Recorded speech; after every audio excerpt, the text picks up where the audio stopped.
Pessoal, nós temos aqui mais uma aula de revisão aí do conteúdo do ensino médio, tá certo? E mais uma vez nós vamos utilizar então esses slides da Secretaria de Educação do Estado de Pernambuco, tá certo? Esse é conteúdo em princípio da primeira série, do primeiro ano, enfim, do ensino médio, tá certo? Então nós vamos falar aqui em balanceamento de equações químicas, né? Acerto de coeficientes, utilizando o chamado método das tentativas, tá certo? Vamos lá então.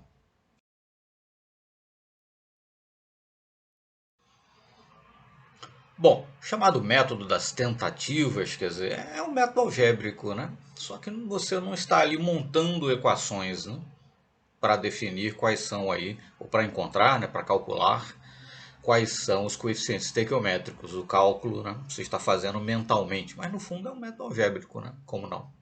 Mas enfim, essa necessidade, né, por assim dizer, de balancear equações químicas advém aí do chamado princípio da conservação da matéria, né? Que é mais conhecido, se tornou mais conhecido como o princípio da conservação das massas, de Lavoisier, etc. Né? Enfim, algo que ficou melhor estabelecido, né? No Ocidente, pelo menos, né? A partir das obras de Lavoisier, né? Considerado o pai da química, etc. Mas enfim. Mas em verdade, né, essa afirmação de que nada se perde, nada se cria, tudo se transforma, a lei da conservação das massas, né, teria sido, na verdade, elaborada em 1760, né, num ensaio do químico russo Mikhail Lomonosov. Né? Mas, como de resto outras realizações de químicos, físicos, cientistas russos, né, ou orientais de um modo geral, né, a maior parte da Rússia, na verdade, não se encontra na Europa, se encontra na Ásia, mas enfim, cientistas russos ou cientistas, né, chineses, orientais em geral, normalmente as informações das pesquisas, das descobertas, dos feitos científicos desses cientistas chegavam ao Ocidente com um atraso, etc., de forma tal que muitas vezes, né, descobertas, invenções, como seja, de cientistas do Oriente, né, enfim, ah, estamos a falar nesse caso de cientistas russos, quer dizer, terminavam chegando com um atraso ao Ocidente, de forma que um ocidental terminava levando o crédito, e é o que ficou, é o que vigorou, né, o que vigora na história da ciência ocidental. Tá certo? Mas enfim, seja Lavoisier, seja, né, Mikhail Lomonosov, que possa ser apontado aí como, né, o autor, por assim dizer, da lei da conservação das massas, o fato é que a necessidade de você ajustar os coeficientes estequiométricos numa equação química, né, de balancear a equação química, advém justamente do princípio da conservação das massas. Né? Se eu tenho então, sei lá, dois reagentes A e B reagindo entre si, produzindo dois determinados produtos C e D, né? É claro que a natureza dos produtos C e D dependerá da reatividade, da natureza, da composição dos reagentes A e B. Mas fato é que, né, seja nos reagentes A e B, seja nos produtos C e D, a identidade, o tipo, né, de átomo, de elemento químico que aparecerá e também a quantidade, né, de átomos de cada um dos elementos será a mesma. Né? Nisso que se baseia, ou nisso que se constitui, ou isso é consequência, talvez fosse melhor dizer, né, do princípio da conservação da matéria, enfim, lei da conservação das massas. Tá certo? Então, tanto nos reagentes quanto nos produtos, o tipo, né, de elemento químico presente, né, como também a quantidade deverá ser a mesma. Né? Se eu tenho nos reagentes somados, sei lá, 10 átomos de carbono, nos produtos devo ter 10 átomos de carbono também. Né? Se nos reagentes somados eu tiver 15 átomos de fósforo, nos produtos precisarei ter necessariamente 15 átomos de fósforo também. Né? Daí então a necessidade de nós balancearmos as equações químicas, que nada mais é do que ajustar os coeficientes estequiométricos, né, de reagentes e produtos, e essa necessidade é uma consequência da chamada lei da conservação das massas. Tá certo? Enfim, vamos em frente então, passemos para o próximo slide. Bom, e aí nós temos aí um exemplo, né, de equação química que eu preciso balancear. Né? O que nós temos é a chamada altionização da água. Né? duas moléculas de água produzindo um íon H3O+, e um íon OH-. Né? Você também pode representar isso como sendo uma molécula de água produzindo um íon H+, e um íon OH-. Mas enfim, percebam, né, que o número de átomos de hidrogênio e de oxigênio, esses números de átomos são iguais, tanto nos reagentes quanto nos produtos. Isso é uma consequência da lei da conservação das massas. Tá certo? Mas detalhe, né, um dado muito importante. Quando você está balanceando uma equação química, o que você ajusta, né, é esse número que aparece antes da fórmula de cada elemento. Ou de cada elemento ou de cada substância, se for o caso, mas enfim. O que você ajusta é esse número, né, que aparece antes da fórmula de cada elemento ou composto químico, como seja. Né, os chamados coeficientes estequiométricos. Né. Percebam aí quando eu escrevo H2O, né, e eu digo que uma molécula de água é formada por dois átomos de hidrogênio e um átomo de oxigênio, uma única molécula de água. Ou eu posso dizer que 1 mol de moléculas de água é formada por 2 mols de átomo de hidrogênio e 1 mol de átomos de oxigênio, né? Seria a mesma coisa. Enfim, mas o fato é que esse 2 que aparece na fórmula H2O tem a ver com a fórmula do composto, o número de átomos de um determinado elemento que aparece na molécula daquele determinado composto. Esses números, né, no caso 2 aí do H2O, esses números eu não vou mexer, né, para ajustar a equação química, tá certo? Porque senão eu estaria, na verdade, criando um outro composto, criando uma outra fórmula. Né? Os números que serão manipulados, né, na hora de balancear uma equação química são esses números que aparecem antes das fórmulas dos elementos ou dos compostos, conforme sejam aí a natureza dos reagentes e produtos na equação que você está balanceando. Tá certo? Então, no caso aí, esse 2 eu posso manipular. E quando o número que aparece antes da fórmula, como no caso em H3O+, e OH-, quando esse número é 1, por convenção, não se escreve. Tá certo? Então, quando eu tenho aí no produto H3O+, né, não é que eu manipulei, por assim dizer, a fórmula da água. Né? Eu tenho H3O+, porque um íon H+, liga-se a uma molécula de água. Então, eu passo a ter o íon H3O+. Tá certo? Esse é o produto. Né? O 3 aí que aparece é porque eu tenho uma molécula de água, que é H2O, com um íon H+ ligado a ela. Então, eu vou ter 3 átomos de hidrogênio no íon H3O+. Tá certo? Essa é a fórmula do íon H3O+. Mas não é que eu esteja manipulando esses números, né? Esses índices aí. Tá certo? Que isso tem a ver com a fórmula do composto. Né? Então, como dito, quando você vai balancear uma equação química, os números que você manipula são os números que aparecem antes da fórmula de cada elemento ou composto, conforme seja. Tá certo? Os chamados coeficientes estequiométricos. Né? E eles têm que ser ajustados de forma tal que, nos reagentes e produtos, né, o número de átomos de cada elemento presente seja igual, né? Ou sejam iguais esses números. Tá ok? Vamos em frente então.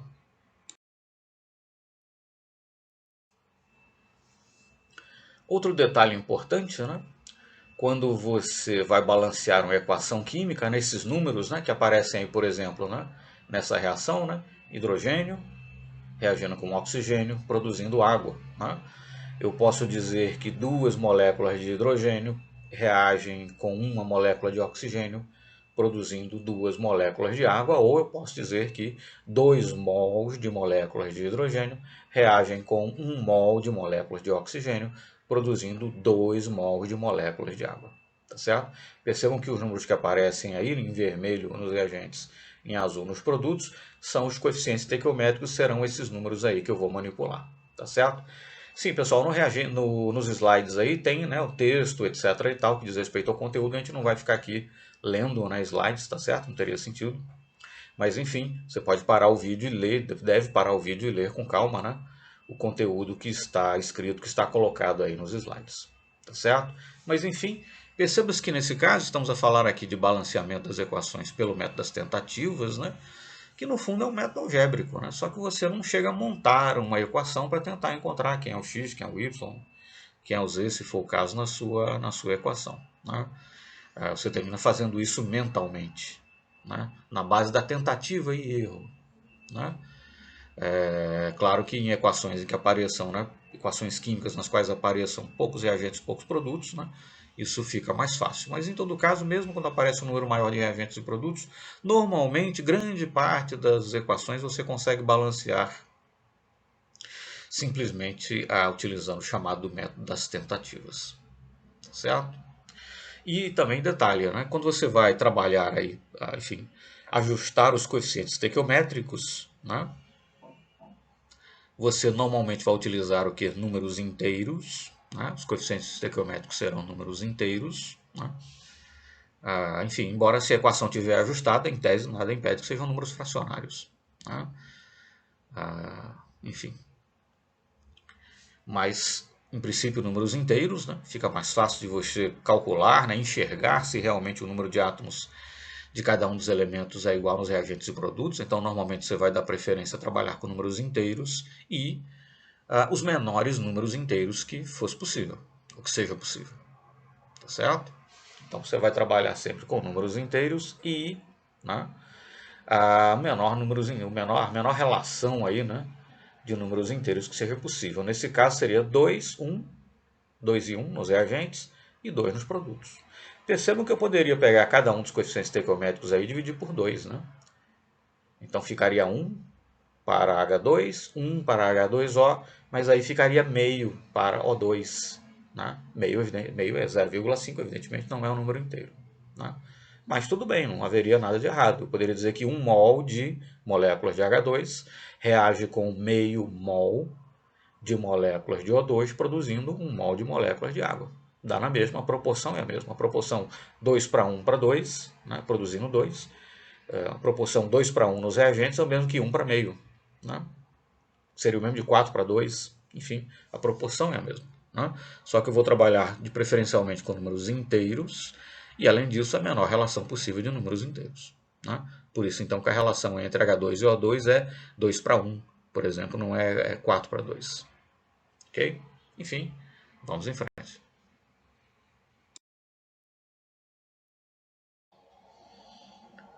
Bom, para você ganhar destreza, né, ganhar agilidade no que diz respeito a balanceamento de equações, nada melhor do que treinar, né? Nos livros, tanto do ensino médio quanto de curso superior, nos livros de química geral, né, de química introdutória, química básica e tal, de curso superior, você vai encontrar ali exercícios que envolvem simplesmente balanceamento de equações. Então é praticar, né? Mas enfim, praticar. Bom, esse slide é interessante, aparece aí aquilo que a gente mencionou, né? Por exemplo, o 2 que aparece ali na fórmula do O2 é um índice, né? Tem a ver com a fórmula do composto, quer dizer que numa molécula de oxigênio eu tenho 2 átomos de oxigênio, tá certo? Enquanto que esse número inteiro que aparece aí na frente, né, antes da fórmula do elemento, do composto conforme seja, é o coeficiente, o chamado coeficiente estequiométrico, né? E são esses números, os coeficientes estequiométricos, que nós vamos manipular na hora de balancear as equações, tá certo? Mas como é o balanceamento de equações é consequência, né, enfim, do princípio da conservação das massas, ou lei da conservação das massas, ou princípio da conservação da matéria, lei da conservação da matéria, enfim, como queira isso aí denominar, né? O fato é que você precisa, tanto nos reagentes quanto nos produtos, ter átomos dos mesmos elementos, né? Você só teria átomos de elementos diferentes se você tivesse aí, por exemplo, uma reação que fosse de degradação, né, de algum núcleo radioativo, por exemplo, né, ou bombardeamento de um elemento com átomos de um outro elemento num acelerador de partículas, produzindo um novo elemento, como inclusive elementos superpesados são feitos dessa forma. Mas enfim, não estamos a falar aí de reações que envolvam, né, a degradação de elementos radioativos, né, o decaimento radioativo de elementos, né, seria melhor dizer. Nem estamos a considerar também aí reações nas que envolva a formação de novos elementos a partir, né, da colisão de núcleos para formar elementos superpesados, qualquer coisa assim, como acontece em aceleradores de partículas muitas vezes, né, como você promove a síntese de elementos superpesados. Então, esses tipos de reação, né, decaimento radioativo ou a produção de elementos superpesados, por exemplo, a partir, né, da colisão de núcleos em aceleradores de partículas, nós não estamos considerando isso aqui, né? A formação de novos elementos, né? Então, né, nesse caso, os átomos que aparecem, né, os elementos que aparecem nos reagentes e nos produtos serão os mesmos, né? Eu não vou ter o surgimento, né, ou o desaparecimento, por assim dizer, né, de algum elemento químico. Tá certo? Então, os elementos que aparecem nos reagentes e nos produtos devem ser os mesmos. E mais, né, como consequência aí da lei da conservação das massas, o número de átomos de cada um dos elementos, né, que aparece nos reagentes e nos produtos também deve ser o mesmo. Tá certo? Devem ser os mesmos números. Né? Então, quando eu digo, por exemplo, como nessa equação, que 2 mols de H2 reagem com 1 mol de O2, produzindo 2 mols de H2O, percebam que nos reagentes eu tenho 2 vezes 2, 4, 4 átomos de hidrogênio. E nos produtos a mesma coisa, né? 2 vezes 2, 4, 4 átomos de oxigênio. Perdão, de hidrogênio, 4 átomos de hidrogênio. No caso do O2, nos reagentes, né, o índice é 2, porque numa molécula de oxigênio eu tenho 2 átomos de oxigênio, o coeficiente estequiométrico é 1, por convenção nós não escrevemos, né, quando é 1. 2 vezes 1, 2, eu tenho 2 átomos de oxigênio nos reagentes. E nos produtos, o produto é água, né? O índice aí do oxigênio na fórmula da água é 1, quer dizer que numa molécula de água eu tenho um átomo de oxigênio apenas. Por convenção, quando é 1, nós não escrevemos, né? E o coeficiente estequiométrico é 2. 1 vezes 2, 2. Então, eu tenho também nos produtos 2 átomos de oxigênio, ou 2 mols de átomo de oxigênio, conforme seja, enfim, de forma tal que o número de átomos de oxigênio nos reagentes e nos produtos é o mesmo. Mas enfim, o que está sendo explicado aí no slide é como é que você calcula o número de átomos de cada elemento. Né? Você multiplica o índice dele na fórmula pelo coeficiente estequiométrico. Multiplica o índice dele na fórmula pelo coeficiente estequiométrico. Né? É claro que se o elemento aparece em mais de um dos reagentes ou em mais de um dos produtos, né, o número total de átomos desse elemento será a soma, né, do número de átomos desse elemento que aparece em cada um dos reagentes, e nos produtos a mesma coisa. Né? O número de átomos desse elemento nos produtos será a soma do número de átomos desse elemento em cada um dos produtos. E tudo isso somado, né, o número de átomos do elemento de interesse deverá ser o mesmo nos reagentes e produtos. Tá certo? Vamos em frente então.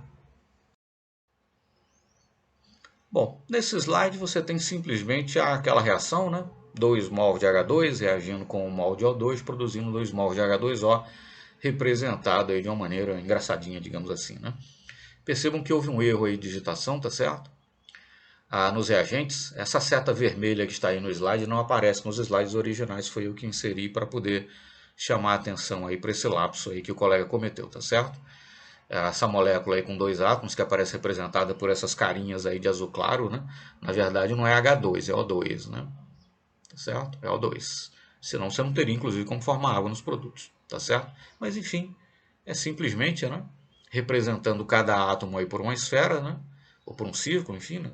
Tridimensionalmente seria uma esfera, enfim, para ilustrar que justamente o número de átomos de cada elemento que aparece nos reagentes é igual ao número de átomos desses mesmos elementos que aparecem nos produtos. Tá certo? E onde está essa seta vermelha aí, chamar a atenção que na verdade é O2 e não H2. Tá bom? Vamos em frente então. Bom, nesse slide aí simplesmente, né, sendo dado uma dica aí de um site onde você encontra uma espécie, né, por assim dizer, de representação da lei da conservação das massas, tá certo? É só é uma charge ali, é uma coisa engraçada e tal para descontrair, tá certo? Quem quiser pode acessar, mas enfim, não é algo fundamental. Bom, e aqui nesse slide então, né, resume-se aí regras, né, ou resumem-se, enfim, regras para o balanceamento de equações, tá certo? Pare aí o vídeo, né, leia as regras aí com calma, né, tá certo? Mas na verdade é o tipo de coisa, parece muito, né, quando está escrito assim, mas na verdade é o tipo de coisa que automaticamente, né, passando um carro aí, pessoal, uma barulheira aí, mas enfim, ok. É o tipo de coisa que naturalmente, espontaneamente você faz. Né? Então, ok, leia as regras, né? Memorize-as, digamos assim, mas quando você começar a treinar, né, para ganhar destreza no balanceamento de equações, você começar a balancear várias equações, né, uma depois da outra e tal, enfim, fazer exercícios, né, simplesmente de balanceamento, mais nada, simplesmente para ganhar destreza, habilidade, você vai perceber que naturalmente, espontaneamente, automaticamente você segue essas regras, tá certo? Mas vale a pena dar uma lida, né? Mas não é necessário propriamente querer decorá-las ou qualquer coisa assim, não teria sentido. É o tipo de coisa que essas regras naturalmente, espontaneamente você as segue quando está a balancear equações. Então, na verdade, o melhor é treinar, né, para balancear equações, para adquirir mais destreza, mais habilidade, mais maior rapidez no raciocínio, e aí naturalmente essas regras serão, né, introjetadas, né, no seu procedimento, tá certo?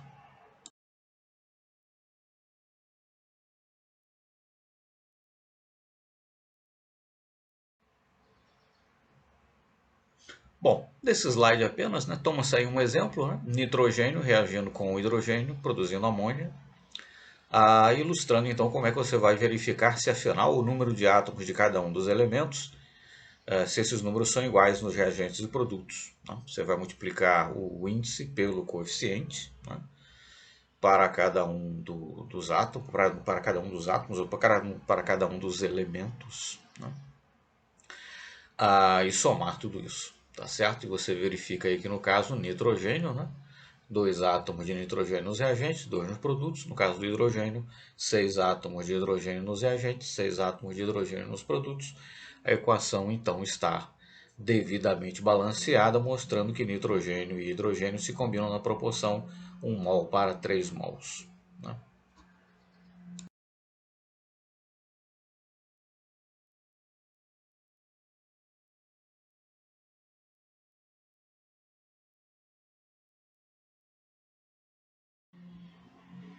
Aqui um outro exemplo de balanceamento, só utilizando enfim, reagentes e produtos, né, com um número um pouco maior de átomos. Né? Ácido sulfúrico reagindo com hidróxido de potássio, produzindo sulfato de potássio e água. Né? Para cada um dos elementos, né, você vai adotar o mesmo procedimento, né? Multiplicar o índice, que é o número que aparece na fórmula, pelo coeficiente estequiométrico, e depois verificar se para cada um dos elementos os números de átomos são iguais nos reagentes e produtos. No caso do hidrogênio, que aparece aí em dois dos reagentes, né, aparece tanto no ácido sulfúrico quanto no hidróxido de potássio. Né? Você vai ter que somar aí, né, multiplicar o coeficiente, o índice pelo coeficiente, para saber o número de cada daquele elemento, o número de átomos daquele elemento naquele determinado composto, e depois somar tudo isso. Né? No caso do ácido sulfúrico vai ser 2 vezes 1, que é 2, e no caso do hidróxido de potássio vai ser 1 vezes 2, que também é 2, total 4 átomos de hidrogênio nos reagentes. Né? No caso dos produtos, o hidrogênio só aparece na água, né? Então, 2 vezes 2, 4. 4 átomos de hidrogênio nos reagentes, 4 átomos de hidrogênio nos produtos. Só que nesse caso você tem aí 4 elementos, né? Considerados aí os reagentes e os produtos, enfim, né? Enxofre, hidrogênio, oxigênio e potássio. Né? Então é preciso conferir, né? Fazer essas, multiplicar o índice pelo coeficiente, somar tudo, né? Nos reagentes e nos produtos, verificar se o número de átomos do elemento, se esses números são iguais nos reagentes e produtos, mas é preciso fazer isso para cada um dos elementos e o número de átomos, né? Daquele elemento nos reagentes e produtos deve ser igual para cada um dos elementos envolvidos. Nesse caso, são 4 elementos ao todo. Né? E só quando isso acontecer, né, enfim, é que a equação estará devidamente balanceada. Nesse caso, nós vemos que ácido sulfúrico e hidróxido de potássio se combinam na proporção 1 para 2 em mol. Tá certo? Mas, enfim, tantos elementos quantos existam, né, nos reagentes e produtos, vai ser preciso fazer então o cálculo para cada um desses elementos. E não basta que exista o mesmo número de átomos do elemento nos reagentes e produtos para um, dois, ou elementos, ou três, enfim, é preciso para todos os elementos que estão presentes nos reagentes e produtos. Nesse caso eram 4 elementos. Se houvessem 5, 6, 7, quantos fossem, teria que ser feito o cálculo para esses 5, 6, 7, enfim, e o número de átomos de cada um dos elementos teriam que ser iguais a esses números nos reagentes e produtos para todos os elementos. Né? E só os coeficientes estequiométricos que satisfizessem essa condição é que seriam adequados então para balancear a equação, e só então a equação poderia ser considerada como estando devidamente balanceada.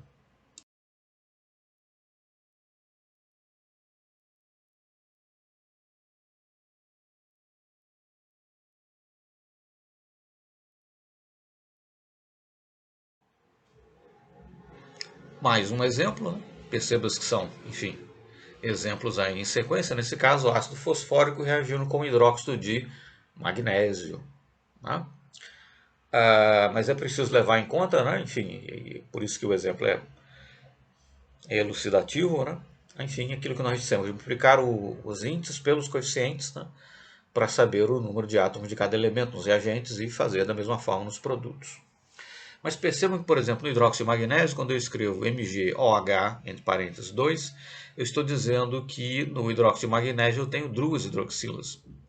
Da mesma forma que no fosfato de magnésio, quando eu escrevo Mg3POH, entre parênteses 2, eu estou dizendo que no fosfato de magnésio eu tenho 3 átomos de magnésio e eu tenho 2 grupos fosfato. Né? Então, na hora de multiplicar os índices aí pelos coeficientes, eu tenho que multiplicar, digamos, os índices pelos índices, digamos assim. Né? No caso, por exemplo, do grupo fosfato no fosfato de magnésio, é PO4, 2. Então, eu tenho 2 grupos fosfato. No caso do oxigênio, seria o quê? 2 vezes 4, 8. Né? Então, tenho 8 átomos de oxigênio. Isso no fosfato de magnésio. É preciso somar ainda, né, com os 6 átomos que eu tenho na molécula de água, nos 6 mols de molécula de água, enfim, ou nas 6 moléculas de água, se você quiser contar por número de moléculas, mas enfim. E então dá 14 átomos de oxigênio ao todo. Mas perceba-se que no caso do fosfato de magnésio, né, PO4 é o grupo fosfato, mas se eu tenho 2 grupos fosfato, então eu terei o quê? 2 átomos de fósforo e 2 vezes 4, 8 átomos de oxigênio em cada grupo, em cada, enfim, fosfato de magnésio. Né? Vamos chamar de molécula, né? O composto não é exatamente molecular, mas enfim. Né? Então eu vou ter 2 átomos de fósforo e 2 vezes 4, 8 átomos de oxigênio. Né? O PO4, né? Esse 4 quer dizer que no grupo fosfato eu tenho 4 átomos de oxigênio, mas como eu tenho 2 grupos fosfato, eu preciso multiplicar também por 2, né? Multiplicar um índice pelo outro antes de multiplicar pelo coeficiente estequiométrico, tá certo? Em essência é isso, né? Que o exemplo aí está chamando a atenção, tá certo? Tá bem explicadinho, né? Pare o vídeo, né? Enfim, acompanhe o exemplo com calma. Perceba que o que se tem aí são exemplos, né? Em que você vai complicando cada vez um pouquinho mais, né? Colocando aí reagentes e produtos com um número maior de elementos, ou nesse caso, né? Você ter que considerar o índice do grupo, né? E também o índice, né? Que indica quantos daqueles grupos estão no composto e por aí vai, tá certo? Mas o raciocínio permanece exatamente o mesmo.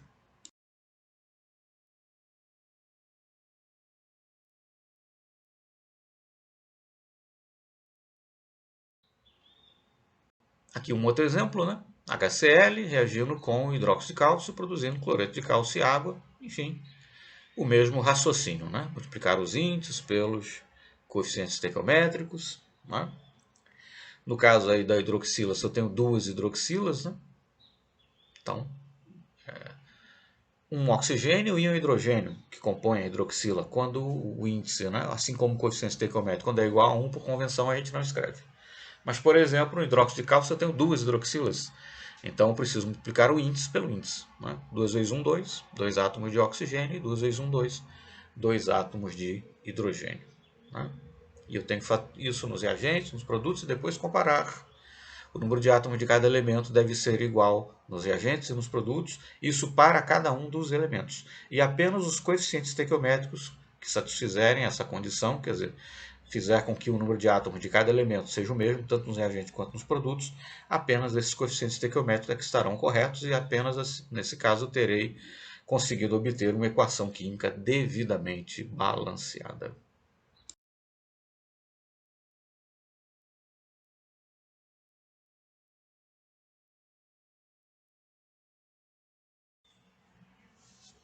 Mais um exemplo, né? Uma reação de combustão, né? Eteno reagindo com oxigênio, produzindo CO2 e água. Né? O raciocínio permanece exatamente o mesmo, né? Multiplicar os índices pelos coeficientes, tanto nos reagentes quanto nos produtos. Né? Se um determinado elemento estiver presente em mais de um dos reagentes ou mais de um dos produtos, enfim, somar o número total de qualquer forma, né, de átomos, tanto nos reagentes quanto nos produtos. Isso para cada um dos elementos e apenas os coeficientes estequiométricos que levarem a um número igual de átomos de cada um dos elementos, tanto nos reagentes quanto nos produtos. Serão os coeficientes estequiométricos corretos, enfim, que nos trarão, né, a equação química devidamente balanceada.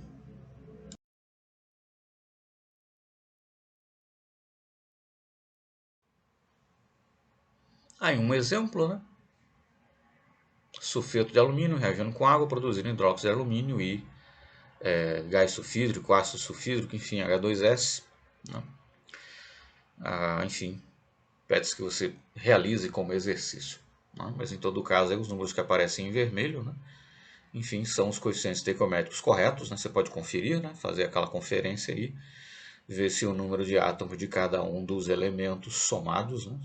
Se estiver presente esse elemento em mais de um dos reagentes ou em mais de um dos produtos, verificar então se a soma total do número de átomos de cada um dos elementos é a mesma dos reagentes e produtos. Tá certo? Na verdade, é uma questão com a resposta já dada, né? Mas enfim, confira, né? E verifique realmente se são os menores números inteiros aí que, enfim, nos fornecem uma equação química devidamente balanceada nesse caso.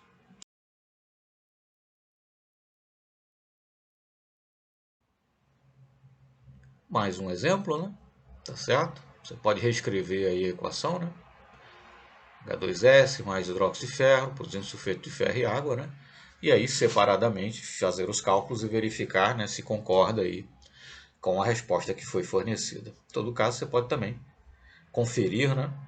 Fazer aquilo, né? Multiplicar para cada um dos elementos os índices pelos coeficientes estequiométricos, somar tudo e verificar se o número de átomos de cada um dos elementos é idêntico aí nos reagentes e produtos. Tá certo? Enfim, é um exercício com resposta dada, né? Tá certo?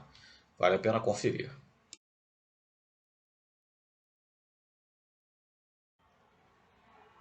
Enfim, mais um exemplo, né? Não há muito o que dizer, confira, né? Tá certo? Se a resposta realmente está correta, né? Mas enfim, é um exercício já com resposta, tá certo? Confira aí, verifique se está tudo correto.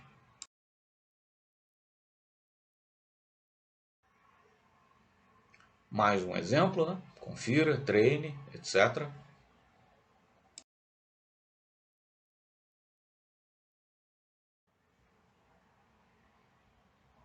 Outro exemplo, tá certo? De novo, confira, né? Você pode simplesmente escrever aí, né, as reações, né? De cromato de potássio agindo com hidróxido de potássio, produzindo cromato de potássio e água. Né? Você pode escrever só os reagentes produtos e fazer a parte, né? O balanceamento, depois conferir, ou, já que a resposta está dada, você pode aí conferir se realmente está correto. Né? Enfim, explicar para cada um dos elementos os índices pelos coeficientes estequiométricos, somar tudo e verificar se para cada um dos elementos realmente você tem números iguais, né, de átomos daquele elemento nos reagentes e produtos. Tá certo? Nos slides seguintes tem mais aí alguns exercícios resolvidos, né, para serem conferidos, praticados e tal. Não há o que dizer, nós vamos simplesmente passar os slides aí sem narração mesmo, ok?